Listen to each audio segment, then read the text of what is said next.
So firstly, I just want to thank Tom and James for another successful event. I think it's 27 years for the Informa team here in South Africa, and thank you again for investing in Johannesburg. Oh, sorry, Cape Town. But it's been an amazing few years. So I'm Nitesh Singh. I lead Accenture's communications, media, and technology practice for Africa. And pretty much for the last 20 years, I've been traveling around the continent delivering programs for lots of operators. The last 2 years has been incredible. I think, I'm not sure you guys are aware, last week, Thursday, was 2 years since ChatGPT was actually launched. And I think in the last 2 years, pretty much the entire planet, everyone, school kids to corporates, AI is in the tip of everyone's tongue these days. So this morning we have an incredible panel.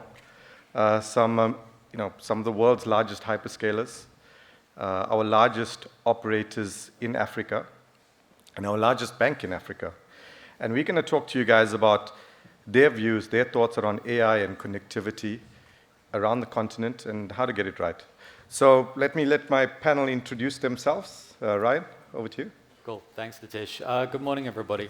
So I'm Ryan van den Berg. I take care of technology strategy, architecture, and a few other things in the Vodacom Group. Also co-chair our internal AI governance steerco. Good morning everyone. I'm Nina Triantis. I run Standard Bank's global telecoms, media and technology sector team. We've been very active as a bank in the digital infrastructure space, providing funding, advisory, capital raise advisory, and we'll talk more about that on the panel this morning. Good morning, everyone. Charles Morito. I lead government affairs and public policy for Google here in Africa. Lovely to be here. Good morning, everyone. Good morning. Good morning. Good morning, everyone. Good morning. My name is Fagani Tambayuk, and I lead the connectivity and innovation policy work for Meta across SSA. Thank you. Hello, I'm Jocelyn Caracula. I'm CTIO for Orange Middle East and Africa, covering all the ITN networks, data and AI, cybersecurity, etc., based in Casablanca. Thank you, Jocelyn. So maybe Ryan, let's kick off with you. So Vodacom obviously has been using AI for a while now. Maybe you can share your thoughts with the audience.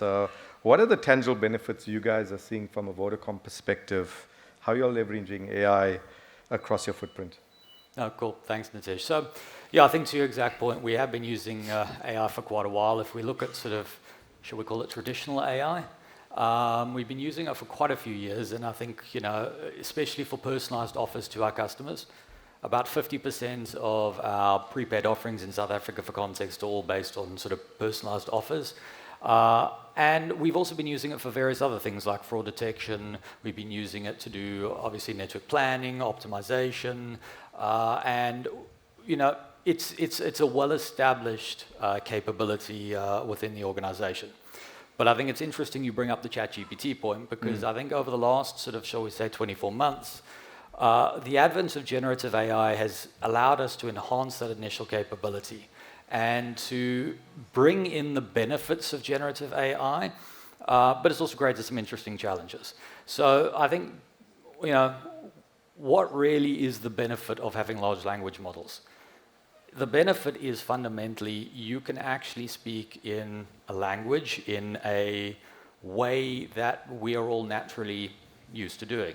So I think, why are we all not just getting a book or a briefing and reading it? Why are you all sitting here and listening to us? Because voice and speech is a natural communications medium.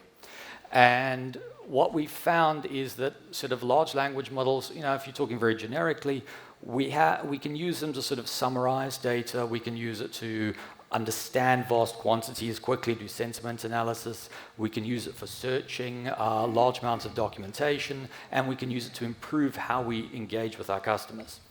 So some concrete examples. One of the challenges we have, especially with network operations, is that when you get into sort of field force operations and you have a technician in the field, you obviously have a lot of different types of equipment sitting potentially on your sites. And vendors like Huawei, Nokia, Ericsson, ZTE, they produce thousands of pages of documentation, obviously to support and help us. And what generative AI does is it allows us to actually rapidly search through those things, try to narrow it down, try to help our technicians in the field resolve issues faster and get communications back up with our customers. We've also been looking at using it to enhance our sort of chatbots and channels with our customers.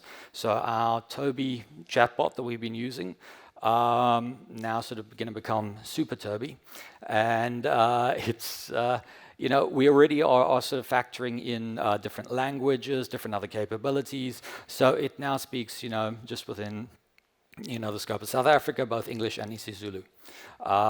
And we will have to sort of start onboarding other languages as we go. We've also sort of been using it for other types of things like trying to understand sentiment analysis from our customers, supporting our call center agents in terms of trying to help resolve queries and that whenever they come up, and go through all the potential actions and responses they could give to their customers. And I think that sort of comes to my sort of final point, is that we view AI as a way of helping us meet our purpose, which is connecting for a better future. And we also believe that it can support and help our staff and make them more productive. It's effectively a tool and a capability that should be supporting and helping them, and it shouldn't be seen as a replacement for any of those things as well.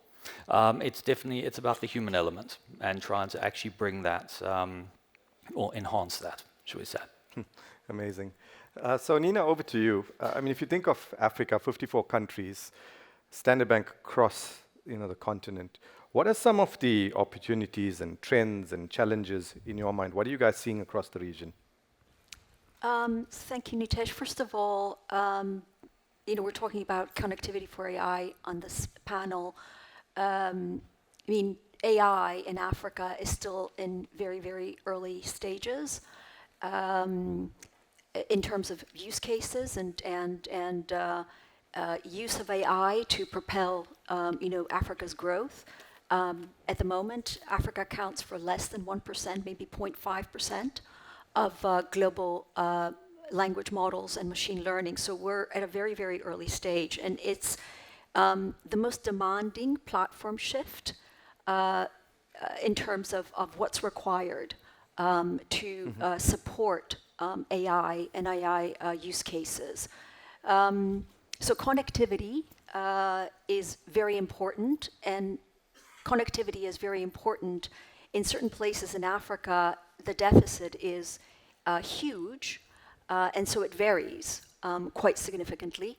And it is required at the most basic, level for, broadband, for increasingly for, cloud adoption, content delivery, etc. So, like I said, AI is the most demanding of all of those in terms of the connectivity required. So, number of countries much more advanced than others. Obviously, South Africa has had quite a lot of investment in infrastructure. Fiber infrastructure, of course, mobile on the continent still accounts for, over 60% of the connectivity to the internet. But as mentioned in a previous panel, the voice keeps going up and down. There's been a lot of investment in subsea cables, but you really do require connectivity inland, and that is lacking significantly across many countries in Africa. What's also lacking significantly is cross-border connectivity, and that's quite difficult sometimes in terms of build and quite a lot of challenges still. But we have seen more and more investment by a number of players across the continent. You had Liquid Intelligent Technologies as one of the first to cross borders and build significant kilometers across the continent. You now have quite a number of other players, some regional players, South African players investing across the continent. And so we do see a shift in terms of that investment. I would say East Africa, starting with Kenya. Kenya already has had quite a lot of investment, but there's a lot of focus on East Africa, a lot of focus on Tanzania. The mobile operators, of course, have built lots of fiber over the years, Uganda, and then you have a country like DRC, where fiber investment is almost nascent. I mean, the country only has about 6,000 kilometers of fiber and requires another 50,000 kilometers. Mobile operators still use microwave and VSAT for backhaul connectivity. It's very expensive. So the infrastructure deficit in Africa is still quite huge and varies quite significantly by region. And then, of course, you've got West Africa, where, in a country like Nigeria, the opportunity is absolutely massive. But, you do require, there's still challenges in terms of build, in terms of permitting, way leaves, all of that. And finally, you require an enabling regulatory environment, to build. And we are seeing regulators across African countries very actively looking to promote infrastructure build, given its importance, looking to avoid duplication. As we, in more mature markets, we've had overbuild, and infrastructure sharing, the same way as we've had a lot of infrastructure sharing with towercos across Africa, sharing and partnerships in infrastructure build, given the deficit, is very important. I wanted to touch on Charles.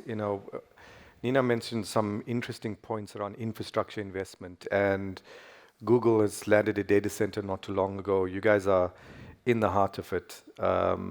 Maybe talk to us about the economic benefits that you guys from Google are seeing from an AI perspective in terms of your investments in infrastructure across Africa. Absolutely. Thank you so much, Nitesh, and good morning, everyone, again. I think there's a couple of key points that I wanted to actually build on Nina's point, and starting off in terms of the sparsely populated areas whereby you still need to make those investments. And I think the idea around this is ensuring that we're leveraging new technologies to be able to deliver that connectivity. For instance, we have a technology called Tara, which delivers point-to-point connectivity. So for instance, the first place which we did at scale was connecting the DRC as well as Congo-Brazzaville, so Kinshasa and Brazzaville, which is a 20-kilometer hop across the Congo River, which happens to be the fastest, deepest flowing river in the world. And so building fiber was not possible, but by being able to leverage this technology, we were able to deliver over 20 terabytes of data across the two, which is really important. So one of the key things that we need to do is ensuring that we're leveraging new technology to be able to lower the cost of driving that connectivity across most people, so that people have that access to connectivity, but at a more efficient rate. Because, as the minister said, currently in Africa, we pay probably the highest rates of data cost relative to income across the world. So we need to find ways of lowering that. And then from an economic perspective, another critical piece that we're working on is how do we make sure that we have more handsets in the hands of more people across the continent.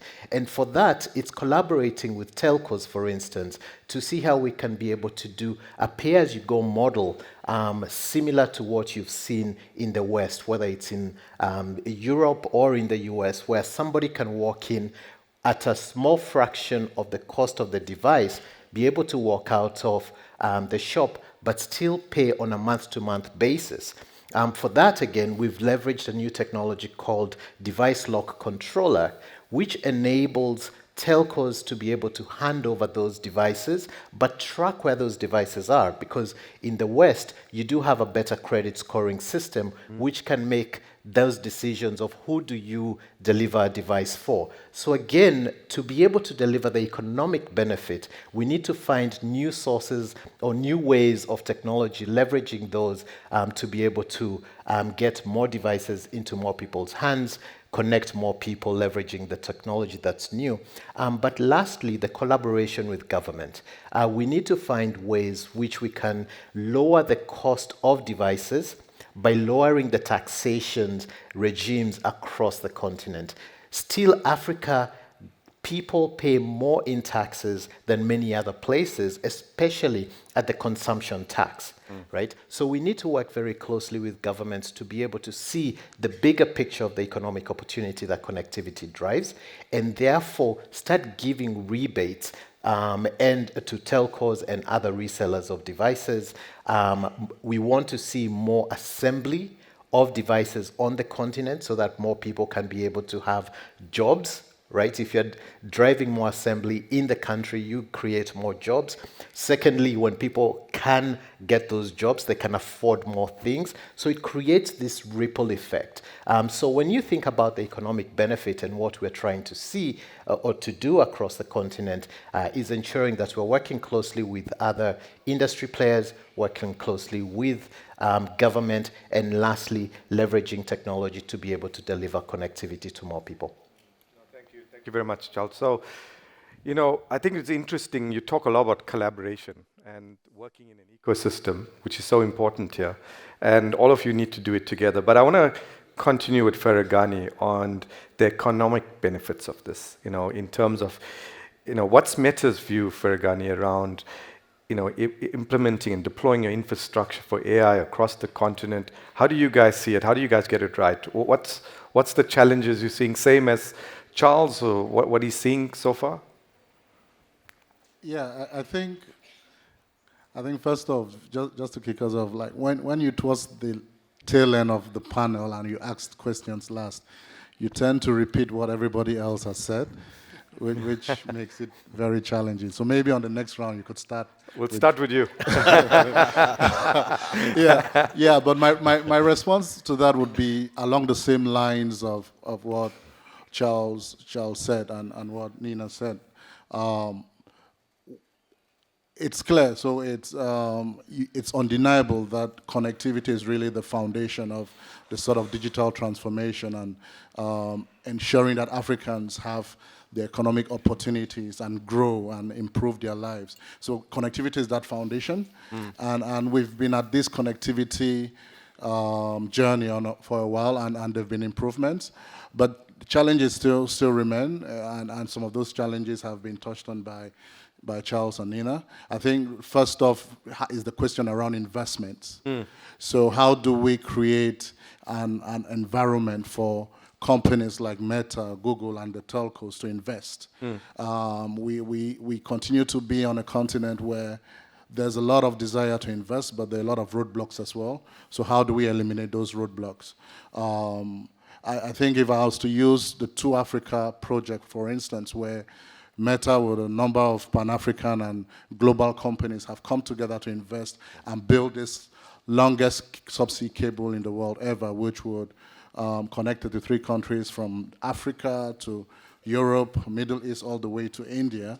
If I think about the journey we've been on for the past 3-4 years, it's been a journey where there's a lot of interest and support by governments, but also we've encountered a lot of challenges that make the project, that kind of create roadblocks for us and prevent those investments from really going through. I remember some of the decision making around which countries to land to Africa in.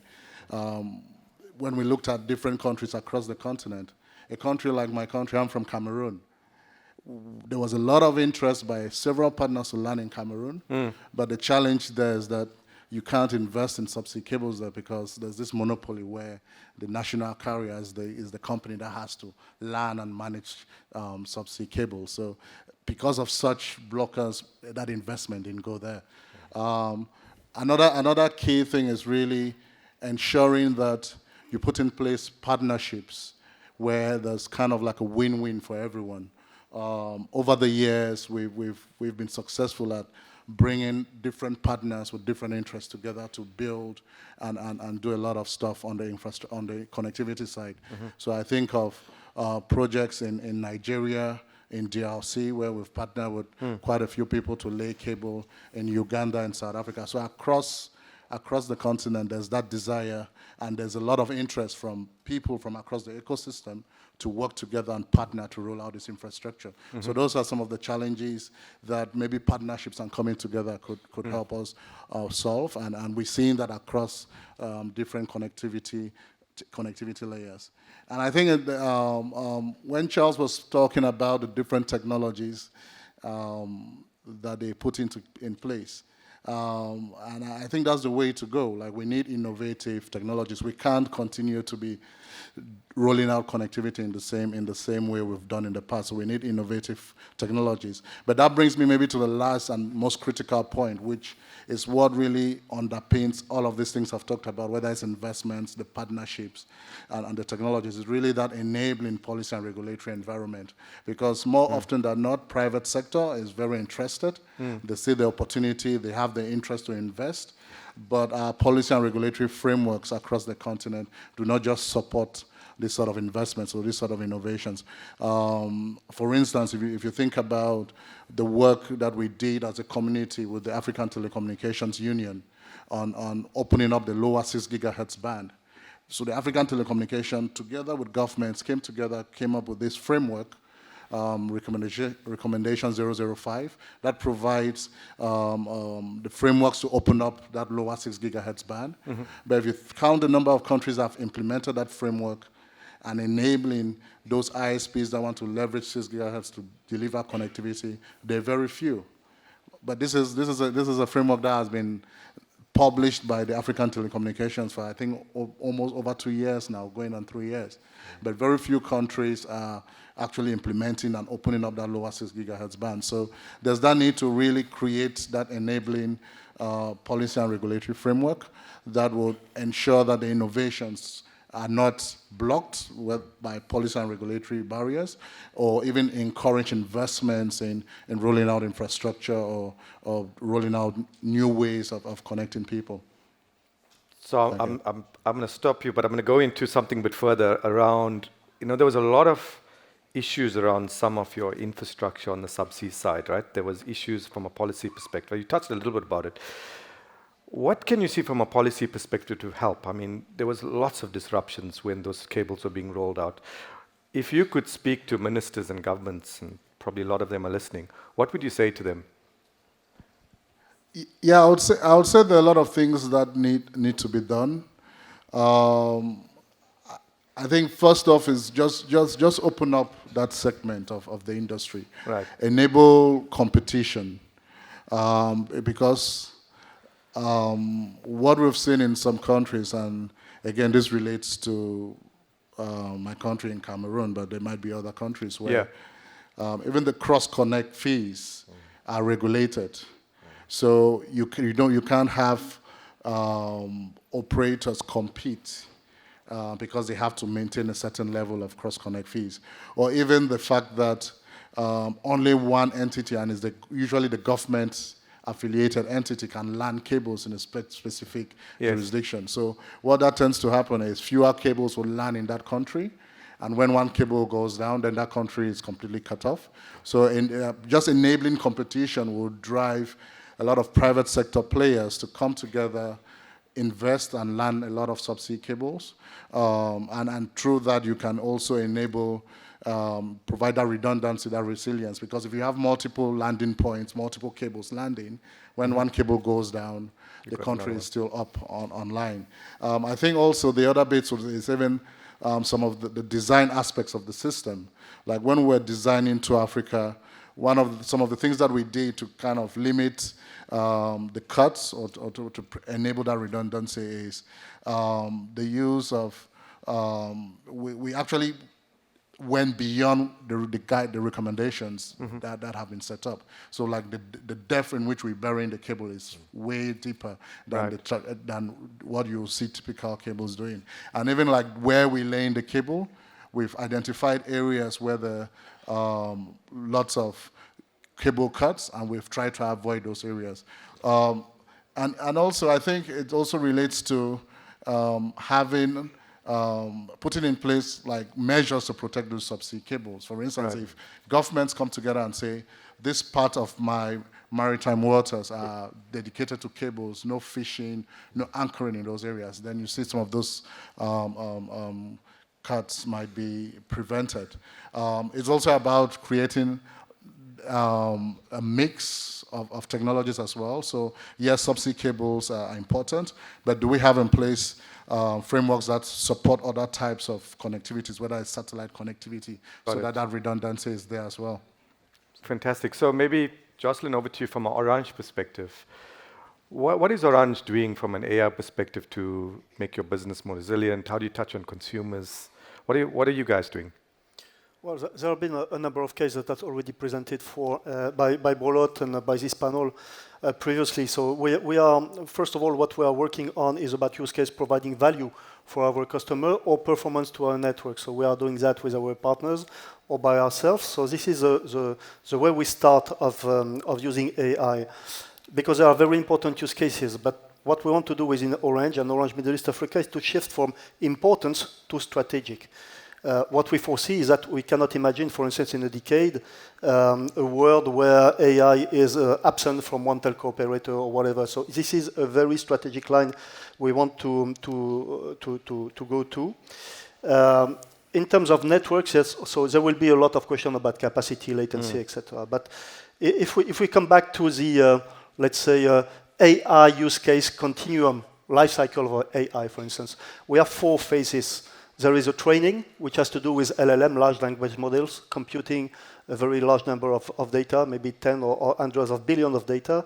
And then there will be tuning, there will be alignment, and at least inference. Of course, when it comes to LLM, this means the training of very significant use case. We have to go to AI, cloud AI computation capabilities, which are very limited in Africa. There are some in South Africa, or there might be some significant in Europe, etc. So this is one thing.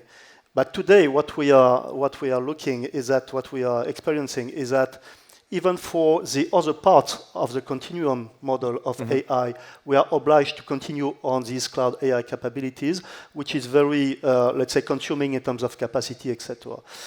What will become an evidence for us is that we have to redesign our network, and this is very strategic for us. Strategic not because of the technical aspect, but strategic because, as it was said, investment is still required on bridging the digital gap, inclusion for rural populations, etc. So we have a rationale to place our investment on the long term of AI while bridging the gap of digital divides, etc. So this is very important to us, and this is very strategic. The other thing is that we have to go with partners or by ourselves to edge computing massively, I think. It has been, let's say, in the 5 past years, we have tried to, on Orange side, tried to attract our friends hyperscalers to be deploying some local appliances of their cloud, etc.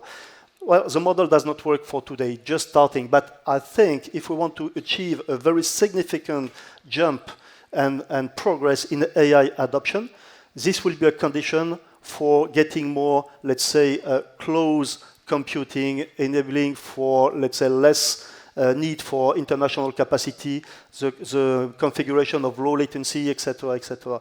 So I think edge computing will be something that we are going to look at very actively with our hyperscaler partner, for instance, and others. And third thing is a very ultimate, but this is what we see in the very matured countries, is that, for instance, we have good example with Google Pixel 9 or with Ray-Ban smart glasses, etc. The inference models that are let's say, the ultimate thing are totally embedded in devices. So in Africa, I think we are not there because we see already for 5G the difficulty we have for 5G smartphone adoptions because of price. But at what time that will come? So we have a real strategy view about how to work first with, in terms of LLM, with our big partners of cloud AI computing, then to elaborate on what could be the rationale of providing more and more edge computing at the border of our networks and very close to our customers, and then ultimately maybe, and for very specific use cases or customers, to know how to embed some AI device for the small language model adoptions. So that will be for us the way to redesign our network very deeply. So this is very strategic for a telco.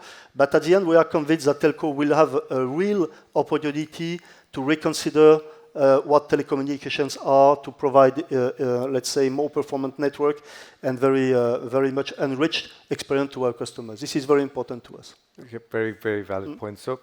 So Ryan, I want to touch on what Jocelyn was saying, and then me and you always speak about LLMs and the skills for LLMs, and it brings us to AI skills. Now, when you think of that, maybe talk to us a bit of the skills you guys are seeing from a Vodacom perspective in this AI LLM realm. And I guess the other thing is responsible AI on the back of that. You're training these models. Responsibility of AI is probably the most important thing, but I'd like us to get into. Perfect. No, thanks, Nitish. So, look, I think first off, particularly on the talent and skill side, I don't think it's a secret that data science and skills on the continent are somewhat lacking. So I think that is definitely something that's going to require some rather significant investment. What we're doing internally is, as soon as we basically saw generative AI start to gain traction, we got a whole bunch of courses available to everybody. We have some MIT Gen AI courses and training. We have some mandatory training that everybody has to understand what a hallucination is. And the fact that just because it sounds like I'm talking to a person, it doesn't mean it actually is. We did all of those things, and we've been very actively driving it across thousands and thousands of our employees to make sure that they can understand the benefits of this technology and the capabilities. We also got private sort of co-pilot instances internally because, of course, you have to protect your own data as well. Because I think initially not everybody sort of understood when you went onto ChatGPT or you went onto Gemini or any of those other things that if you pumped your company data in there, you were running a little bit of a risk. So, I think so that was helpful because now we basically giving them their own, we almost democratized access to some of these capabilities. We also have an internal sort of what we call a citizen program. So we learned this during our adoption of RPA, robotic process automation, where if we provide tools and training and then almost help people do things where they can build custom applications for their own environment with a bit more focus and support and resources, people could become very, very innovative. So with our citizen program, we basically try to help people understand, how would you fine tune for specific applications. They get extra training, get extra tools, and we're starting to see some traction on that front. I think that then, to your point, then moves into the sort of general responsible AI bit. So, we run a cross-functional AI governance steerco in Vodacom at a group level. That does descend into all 8 markets we operate in as well. And this sort of cross-functional approach is very important to us. It contains legal regulatory compliance representatives. It contains, obviously, technology representatives. It contains our data science team. It contains our HR learning and development teams, partnerships. We literally have representation from every single person in the ecosystem.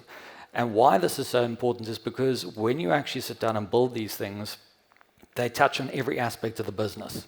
So you need all the different perspectives in there to make sure that you are training your staff, that you're complying with the latest regulations, because obviously these things are ongoing and developing all the time, that you are complying with your own AI principles and policies. And in that one in particular, we have a set of very sort of strict, well-defined AI principles that we work on. So this includes things like all of the AI that we build must be transparent, it must be explainable at a high level, it must be ethical and fair, free of bias. We also are saying that we need to respect human dignity, and we need to see, as I said earlier, AI as a tool to help people and to support them. We also include other things like making sure preservation of privacy, obviously, because you do need data for these things as well, but you must always respect the privacy of all of your customers. So I think that end-to-end view is helping us make sure that we still use AI responsibly every step of the way. So every time a new use case comes in that is especially something that faces our customers, it has to pass through the entire steer code. We've got tools to assess things. We try to check for hallucinations. We try to check for all of those things. And only once it's been through that very rigorous, robust framework do we even think about letting it out into the wild, so to speak. But I think we're still learning. I think the technology is still evolving, and I think it shows great promise, and it is really starting to help us improve our engagement with our customers, our effectiveness internally, and I think it's making people a lot more productive. I mean, maybe as a final point, and this was in the press, we obviously have an agreement between Vodafone, which includes Vodacom, to get about 68,000 Copilot licenses for all of our staff. But prior to that, we actually were running for quite a few months a bit of an internal program to see the benefits. And I was one of those who were using it in Africa, and there were quite a few thousand other staff across Europe and Africa. And what we discovered is that the stuff that you can use this thing for is, I mean, it's not going to really be that mind-blowing. It's to help you draft some emails. It's to help sort of summarize text. It's to help search for things. But when we started to measure how much it affected our staff, we found that they were managing to get almost an extra 3 hours of productivity time per week. And that's 3 hours of extra productivity time they could put into training, into getting their work done, into a whole host of other benefits. And I think we're going to start seeing AI more and more and more increase those capabilities and those benefits to your staff and to your customers. But yeah, always making sure that's responsible the whole way. No, thank you, Ryan. So I've always wanted to ask this question, Nina. If you think about, I mean, we know how important the infrastructure rollout is, but equity and debt financing, right? This is at the heart of it. You know, you guys are working with the telcos, you're working with the hyperscalers. There's many actors in this, and it's often unseen, you know, by many in the public domain. Maybe talk to us a little bit about, from your perspective, equity and debt financing, and what do you see in the medium term, and how do we, you know, propel this forward? Yeah, no, and I'll try and speed through this. I'm looking at the clock and make sure Farghani is not going to be upset again. But so yeah, no, there are. I mean, the good news is that the digital infrastructure space is a very sought after space by equity and debt investors. The bad news is that it does compete with investments across the world, including in the developed markets. And risk-adjusted returns by some of the global investors in Africa are seen as too low. And so we are yet to see some of the bigger infrastructure players in the world invest in Africa, although more and more are sniffing, if you will. So you've got private equity, you've got infrastructure funds, you've got development finance institutions who've always been very supportive of the industry, both on the equity and debt side. You've got, you know, all the industry players, right? I mean, the telcos, the hyperscalers, Meta, Amazon, Microsoft. I mean, you've seen Microsoft make the investment in Kenya. You're starting to see more interest out of the Middle East. Remains to be seen, how much scale. Again, we are competing with investments, across the globe. And then you're seeing in South Africa, high net worth family offices have invested quite actively, in the sector. From a debt financing perspective, obviously the commercial banks, again, the development finance institutions, some other, niche players, some institutional players, in South Africa. And again, we're hoping to see other capital allocators and alternative asset managers also come into the space, increasingly, some bigger players, of course, have also attracted capital from the public markets, the tower codes, et cetera, and we hope to see more of that. We hope to see more from the equity capital markets, et cetera. So it is a space that is very interesting to investors. The returns need to make sense for investors to come in. And the last point I would make is, and Charles mentioned handsets. You can't do AI without handsets, and it's just absolutely fundamental. You have tech players. You have players like Mkopa, who are assembling handsets in Kenya and who are producing very low cost handsets on using a pay as you go model. And they're growing, phenomenally. They also need quite a bit of funding, from banks and others, in order to be able to, fund those handsets. Banks increasingly becoming, active in handset financing, transactions for telcos. And then you've got other tech companies that, Ryan was speaking about human capital skills shortage, that are developing data scientists. That they can then lend to different companies so that they can help them, develop, digitize internally and use AI. So, a lot and lots more required. Awesome. Hope I've done okay, Fargani. Fargani, you're good, right? Very good. Okay, I just don't. I'm going to go to Charles, but if he tries to deck you, Charles, I'll come in the middle. So, Charles, maybe let's talk about, government. Yes. Getting it right in Africa, AI rollouts, regulation. You guys are seeing it. How do we get this right? Collaboration, Okay. in summary. I think it's really critical for us to look at the potential, to think about AI not as a technology in itself that needs to be regulated, but when you think about AI, AI is a general purpose technology, akin to what electricity was 100 plus years ago. What we need to regulate is not the technology itself, but the use cases of that technology. So for instance, when it comes to agriculture, AI is going to help massively when it comes to food security, crop prevention in terms of disaster management. How do you do all of that component? So let's regulate at that level, not the technology itself. When it comes to health, health is really critical and AI is going to have a massive impact. For instance, in Africa, you have over 7,000 women in Kenya alone dying every single year because of pregnancy complications. AI can be able to help that because you can use lower cost devices to deliver ultrasound intelligence to see what's the progress of that pregnancy over time. So again, it's critical to regulate it at that level, not at the level of technology itself. Again, another example is on disaster management. You can leverage AI to be able to forecast floods up to 7 days before it happens, and to the specificity of about 2 to 3 inches of how high those floods are going to be. So that's another really critical use case. And then lastly, education.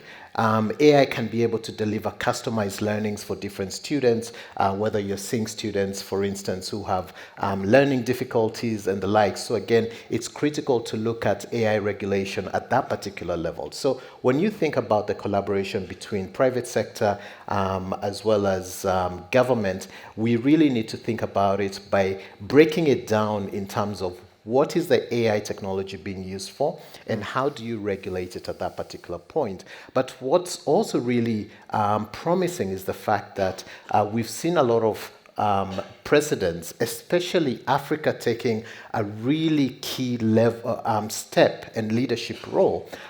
More recently at the UN General Assembly, you saw Africa coming out really strongly to get the Global Digital Compact signed. It was Zambia and Sweden who took that leading negotiation role. So that's really critical. And then, as Ryan mentioned, different organizations having the AI principles about what good can come out of this, but also being really cautious about the challenges. For instance, misinformation. This year we've had an unprecedented number of elections across the world. One key challenge that we had was how AI was being used to deliver misinformation to different sectors of the electorate. So again, how do we work closely to ensure that we're curbing the misinformation, but not really using broad brush strokes to regulate the entire technology, but let's regulate it from a use case perspective. But for Ghani, I was going to say, repetition never hurts a prayer, so it's okay to continue saying critical things over and over again so that more people can remember. Okay, awesome. Fergani, before I'd like you to share your thoughts as well around, responsible AI. But you spoke about high-speed connectivity. You look at augmented reality and Ray-Ban, all these good things. How do we get everyone in Africa to have high-speed connectivity? What are the steps in your mind? What can Meta do to get this right? So Charles, you had one word, collaboration. I think I'll go with the word innovation. Well done. Yes. So innovation across the dimensions I had listed before, innovation on the policy front. How do we come up with innovative policy or regulatory frameworks that encourage investment in rolling out this high-speed connectivity? There are a number of things that we can do in Africa. I think one of the first things is ensuring that we have the right mix of technologies. I think at Meta we believe that every technology is relevant, and so we really need to put in place a framework that allows all of these technologies to coexist and thrive and deliver that high-speed connectivity. So we think we're talking about not just licensed spectrum, but unlicensed spectrum in the 6 gigahertz band or in the 60 gigahertz band. I remember a couple of years ago, Meta developed this new technology, Teragraph, that allowed gigabit speeds at the fraction of the cost of laying out fiber. And at that time, there were quite a few ISPs that wanted to roll out that technology in Africa, but the frameworks did not allow them to roll out such innovative technology. So I think innovation on the policy side that allows people to come in and invest and roll out infrastructure more affordably and ensure that high-speed connectivity is delivered more affordably. I would also say the business models. We need innovative business models. So to really create that in Africa, we like saying we've leapfrogged some of the levels of connectivity, but maybe it's better we start using the term cheetah leap.